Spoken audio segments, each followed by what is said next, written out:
सादर नमस्कार। आप सबका स्वागत, अभिनंदन। हम बात करते हैं पिछले 2-3 वीडियो जो हमने मंच संयोजन को लेकर के जिनमें चर्चा की, विमर्श किया, उनमें कुछ विद्यार्थी शोधार्थियों का, कुछ मित्रों का आग्रह था कि हम इस विषय पर चर्चा करें, मंच का डर कैसे मिटाया जाए, झिझक से मुक्ति कैसे प्राप्त की जाए। तो मैं आज के इस वीडियो में आपसे इस विषय पर चर्चा करने वाला हूं कि मंच संयोजन में झिझक एवं डर, उसके कारण और निवारण। मित्रों, किसी भी काम को हम करेंगे, यदि उसे जिम्मेदारी से करना है, संजीदगी से करना है, शिद्दत से करना है, तो स्वाभाविक रूप से डर लगेगा। ये सकारात्मक बिंदु है, इसे कभी नकारात्मकता के साथ में न लें। यह है हमारा किसी काम के प्रति समर्पण कितना अधिक है, उतना ही अधिक डर होगा। यह होना स्वाभाविक है, इसलिए इसे नकारात्मकता में न लें। दूसरी चीज, हर दिन हर पल व्यक्ति कुछ न कुछ परीक्षा देता है, और जब आप किसी आयोजन का संयोजन करने जा रहे हैं, जिस आयोजन की सफलता का बहुत बड़ा दायित्व आप पर है, तो वहां पर आपको वो दिन परीक्षा जैसा लगता है, और परीक्षा की घड़ियां सदैव सबको विचलित करने वाली, कुछ टेंस होती ही है, कुछ न कुछ तनाव उसमें रहता ही है, कहीं न कहीं भय व्याप्त होना स्वाभाविक है। इसलिए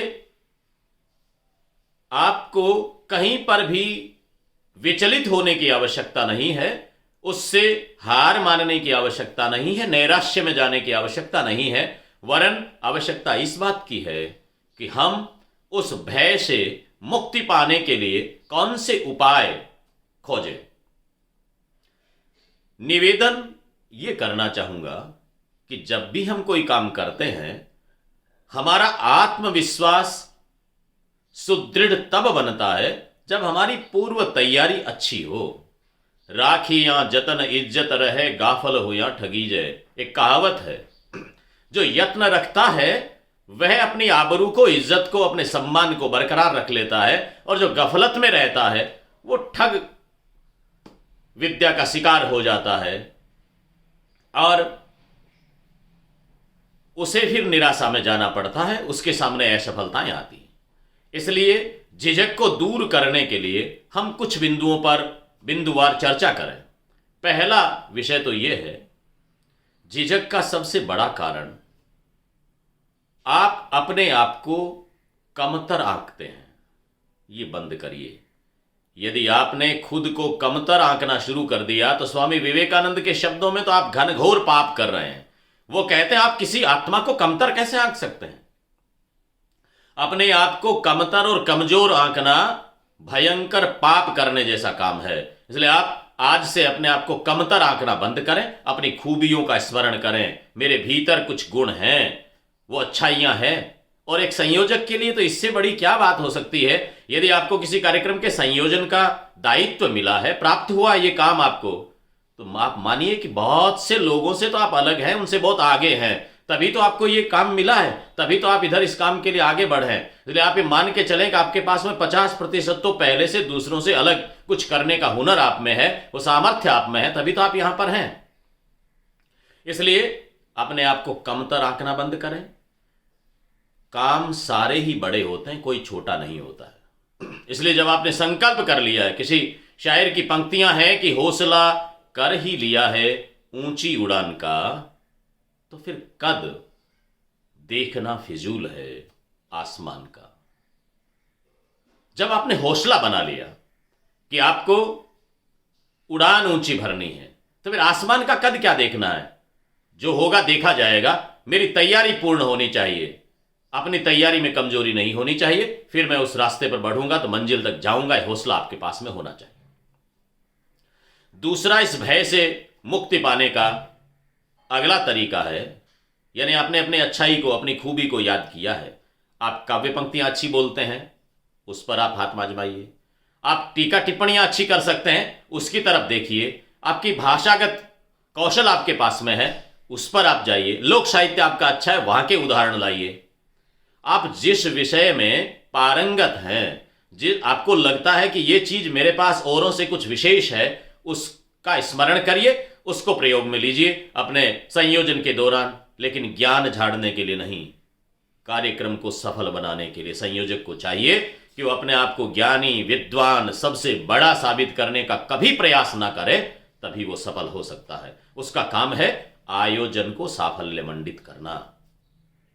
इसलिए वो बीच के गैप को, जो अंतराल है, उसको भरने का काम करता है, उसको सरस बनाए रखता है, श्रोताओं और वक्ताओं के मध्य सेतु का काम करता है, आयोजकों संयोजकों के मध्य सेतु का काम करता है। इसलिए अपनी खूबियों के साथ में निराशा को दूर करते हुए पूर्ण हौसले के साथ सकारात्मकता के माध्यम से अपना काम करें, यह आवश्यक है। दूसरा, ये लोगों की नकारात्मक टिप्पणियों से घबराना बंद करें। लोगों का काम है, कुछ तो लोग कहेंगे, लोगों का काम है कहना, उनका तो काम ही ये है। लोग कहेंगे भैया कुछ तो थोड़ा सा ठीक नहीं था, आप उसे सकारात्मकता से लीजिए। लोग कहते हैं कि मेरी उड़ान कुछ कम है, पर मुझे यकीन है कि आसमान कुछ कम है। अपने यकीन को इतना बढ़ाइए, आत्मविश्वास को इतना मजबूत कीजिए। आपको जब आपके प्रियजनों से, आपके परिजनों से, आपके मित्रों से कहीं पर सकारात्मकता नहीं मिले, तो प्रकृति और परिवेश से सकारात्मक संकेत लेना शुरू करिए। मुझे एक 13वीं शताब्दी का प्रसंग याद आ गया बात करते हुए बरबस ही। एक बोपदेव नाम का बालक होता है।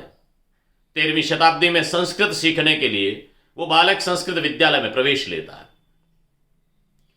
व्याकरण का ज्ञान प्राप्त करना चाहता है। गुरु के पास में आश्रम में, तब आश्रम की व्यवस्था हुआ करती थी, आश्रम में जाता है। सुनिएगा ये कहानी, मेरे सारे मित्र सुने, मेरे विद्यार्थी सुने, शोधार्थी सुने, और बड़े बुजुर्ग भी सुनेंगे तो कहीं न कहीं प्रेरणा मिलेगी। 13वीं शताब्दी का प्रसंग।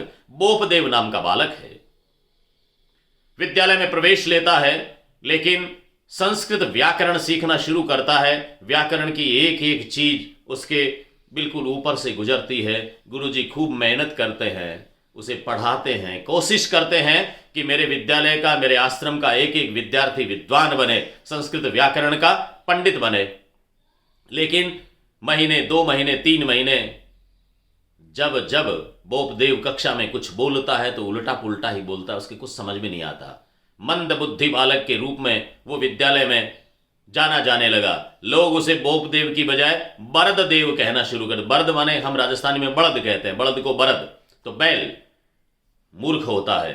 मंद बुद्धि मूर्ख बालक के रूप में बोपदेव की पहचान हो गई। और एक दिन गुरुजी को लगा कि मेरे आश्रम का नाम खराब हो जाएगा, ये बालक कुछ सीख नहीं सकता। और गुरुजी को यह भी लगा कि जब मैं इसको कुछ सिखा नहीं सकता तो इसका भविष्य क्यों बर्बाद करूं। उसे बुलाया और बुला करके कहा, बोपदेव, लगता है कि विद्या की देवी मां बागेश्वरी की अनुकंपा तुझ पे होने वाली नहीं है। मां तुझे प्राप्त होने वाली नहीं है, ये विद्या तुम्हारे वश का मामला नहीं है। इसलिए हे बालक, अपने समय को खराब न करें, आप अपने घर लौट जाएं, खेती करें और कुछ काम करें, लेकिन विद्या का ये मामला छोड़ दें। फिल्मों में कहते हैं ना, तुम कुछ भी करना पर ये गाना नहीं गाना। उसी तरह से कह दिया जाए, तुम कुछ भी करें, लेकिन ये व्याकरण का अध्ययन करना है, विद्या अध्ययन करना तुम्हारे वश का मामला नहीं, तुम जाइए। एक बालक जिसको घर वालों ने आश्रम में भेजा पढ़ाई करने के लिए, घर वालों की अपनी अपेक्षाएं हैं। आप देखते हो रोज की दुर्घटनाएं होती, मुझे उस प्रसंग में भी ये बात याद आती है। बोपदेव आश्रम से तो निकल गए, थके पांव से, हारा हुआ मन, अंतर्द्वंद की स्थिति, निराशा का वातावरण, ऐसी हताश स्थिति में बालक रास्ते रास्ते गांव की तरफ रवाना हुआ। सोचता है, घर वालों ने जिस काम से भेजा था, मैं विद्यालय में काम ठीक से कर नहीं पाया। जब मेरे गुरुजी मुझसे प्रसन्न नहीं हुए, मैं जिस लक्ष्य को लेकर आया था उस लक्ष्य की ओर नहीं बढ़ पाया। मेरे मित्रों ने मेरा मजाक उड़ाया, मुझे बरद देव, बड़द कहा, मुझे बैल कहा, तो घर वाले कौन सा सम्मान करने वाले हैं। घर जाने के बाद में भी यही उपेक्षा, यही ताने, यही सारी कटु उक्तियां मिलने वाली हैं। मेरा जीवन नर्क हो गया। इस निराशा में होते होते रास्ते चलते हुए एक बीच में कुआं आता है। बालक बोपदेव छोटी उम्र में, 10-12 साल की उम्र का बालक बैठ जाता है कुएं की मेढ़ बजा करके। और मित्रों, मन में संकल्प विकल्प के कितने दौर आए होंगे। उस दौरान उसकी नजर कुएं के उस पत्थर पे पड़ती है जहां से लाव, रस्सी पानी निकालने के लिए रोज आती है, उस रस्सी को देखता है, रस्सी के निशान को देखता है। वहां पर जो चाट होती है, कुएं की जगत जिसे कहते हैं, उसके ऊपर एक स्थान है जहां औरतें घड़े रखती है। वो पत्थर के ऊपर घड़ा रखने का, मिट्टी का घड़ा रखते रखते भी एक समय के बाद में वह स्थान एक निशान हो गया। जब उसने देखा कि रस्सी के आने से कठोर पत्थर पर निशान हो गया, इस कुएं की जगत जो पक्की है, मजबूत है, उसके ऊपर मिट्टी के घड़े को रखने से, बार बार रखने से यहां पर एक निशान हो गया, छोटा सा खड्डा हो गया, घड़ा ठीक से रखा जा सकता है, ऐसी स्थिति बन गई। क्या मेरी बुद्धि पत्थर से भी कठोर है? देखिएगा, वो सकारात्मकता की बात चिंतन करता है और वहां से संकल्प करता है, नहीं ऐसा नहीं हो सकता, मेरी बुद्धि कठोर हो सकती है, कमजोर हो सकती है, कितनी भोड़ी होगी, लेकिन पत्थर से कठोर थोड़ी है, मैं सीख सकता हूं। करत करत अभ्यास के जड़मति होत सुजान, रसरी आवत जातते शिल पर परत निशान।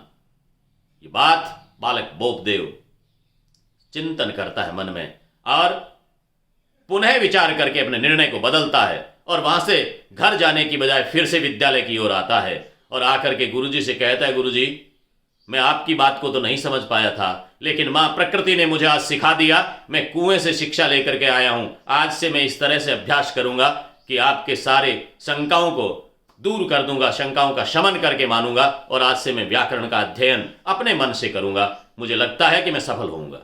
और आप जानते हैं, गुरुजी ने तो हां की, अच्छी बात है, लेकिन वो बालक आगे चल करके संस्कृत का सबसे बड़ा विद्वान होता है, कवि, विद्वान, वेद्य और व्याकरणाचार्य के रूप में बोपदेव जाने जाते हैं। 5वीं शताब्दी का पाणिनि का व्याकरण, जिस पर अनेक विद्वानों ने व्याख्याएं लिखी हैं, अनेक के भाष्य और टीकाएं हैं, उस व्याकरण को लेकर के अपने हिसाब से उन्होंने मुग्ध बोध व्याकरण संस्कृत में बोपदेव ने लिखी। और मुग्ध बोध यानी व्याकरण नीरस विषय, जिसको पढ़ते हुए लोगों के मन में निराशा आती है, डर घुसता है, उन्होंने कहा मुग्ध हो जाएगा मेरी व्याकरण को। मुग्ध बोध, मुग्धता का बोध, रीझने का बोध, और मुग्ध बोध व्याकरण जिसको आगे चल करके आज भी पाणिनि और बोपदेव की व्याकरणगत शैलियों का तुलनात्मक अध्ययन करके लोगों ने विद्यावाचस्पति की उपाधियां ग्रहण की है। उनके श्रीमद् भागवत को लेकर के भी उनका ग्रंथ आया, उनके कई सारे ग्रंथ, हरिलीला, मुक्ताफल, भागवत का सार है हरिलीला में तो पूरा का पूरा। उनके ग्रंथ संस्कृत में एक बड़े विद्वान के रूप में बोपदेव सिद्ध हुए, प्रसिद्ध हुए। एक घटना ने उनके जीवन को मोड़ दिया। मेरे संयोजक मित्र, मेरे वक्ता मित्र, जो भाषण में, वक्तव्य में, संयोजन संचालन में अपने आप को कहीं कमजोर ना आंक लें, बोपदेव की तरह प्रकृति से, परिवेश से आप उदाहरण लीजिए, सीख सबब लीजिए, अपने आत्मविश्वास को बढ़ाइए। और मित्रों, अभ्यास, सतत अभ्यास आत्मविश्वास का जनक है, वो पैदा कर देता है। बार बार अभ्यास करेंगे, अभ्यास करने से सब कुछ चीजें सिद्धि को प्राप्त हो जाती है। बार बार के अभ्यास से फिर आपको देखना नहीं पड़ता। हम गाड़ी चलाते हैं, गाड़ी चलाते समय आपको जब आपका अभ्यास हो गया तो बाद में ऐसा थोड़ी सोचना पड़ता है कि क्लच पे पांव जा रहा है कि ब्रेक पे जा रहा है, अपने आप ही जाएगा। शरीर का अंग प्रत्यंग आपका साथ देना शुरू कर देता है। इसलिए आपका बार बार अभ्यास होना चाहिए। डर को मिटाने का एक अचूक मंत्र है कार्यक्रम की पूर्व तैयारी। पूर्ण रूप से प्रारंभ से अंत तक कार्यक्रम की रूपरेखा आपके पास में होनी चाहिए। हरिवंश राय बच्चन ने लिखा, पूर्व चलने के बटोही बाट की पहचान कर ले, आ पड़े कुछ भी रुकेगा तू न, ऐसी आन कर ले। इस तरह का प्रण कर, कुछ भी आएगा मैं रुकूंगा नहीं। और हम सोचते तो बहुत हैं, मन में सोचते हैं, गुबार रहता है। जैसे क्रिकेट खेलते समय बॉलर के हाथ में बॉल रहती है, वो जब तक नहीं फेंकता है तब तक उसको लगता है कि सीधे सीधे विकेट उड़ा दूंगा। ये बॉलर के मन में भाव रहता है कि बैट्समैन खड़ा रहेगा और मेरी बॉल इस तरह से जाएगी कि ये बिल्कुल चित्त आएगा। लेकिन जैसे ही बॉल छूटती है तो उसे कई बार निराशा होती है, कई बार सफलता मिलती है। उसी तरह से आप जब संचालन के लिए जा रहे होते हैं, संयोजन के लिए जा रहे होते हैं, आपके पास में खूब सारे विचार होते हैं, विचारों का गुब्बार होता है, लेकिन वहां जाकर के आप अपने उस वांछित स्वरूप में प्रस्तुति नहीं दे पाते जैसा कि आपने सोचा है। तो अपने सपनों को साकार करने के लिए आवश्यक है कि सत्य का अभियान करना है। सच्चाई क्या है, बहुत से विकल्प में से एक को छांट करके आपको वहां पर निर्णय के साथ में प्रस्तुत करना है। मैं कन्हैयालाल जी सेठिया की पंक्तियों के साथ में अपनी बात को पूरा करता हूं। सपने देखने मात्र से काम नहीं चलना है। मन के लड्डू खाने से पेट कभी भरता नहीं है। हमने जो सोचा है उस रास्ते पर चलें, तदनुरूप तैयारी करें और अपना प्रस्तुतिकरण दें, तभी जाकर के आप सफल होंगे। सेठिया जी ने लिखा कि राजस्थानी की पंक्तियां है, मनरा लाडू खार कदई सुण्यो न कोई धाप्यो, और उग्यो हथेड़ी रूख कदई देखियो नहीं फड़ा प्यो, सूरज वो ही जको रातरी छाती फाड़ निकलसी, बटाऊ चाल्या मजला मिलसी। हे राहगीर, चलने से मंजिल मिलेगी, मात्र मन के लड्डू खाने से और सोच विचार करने से नहीं होगा।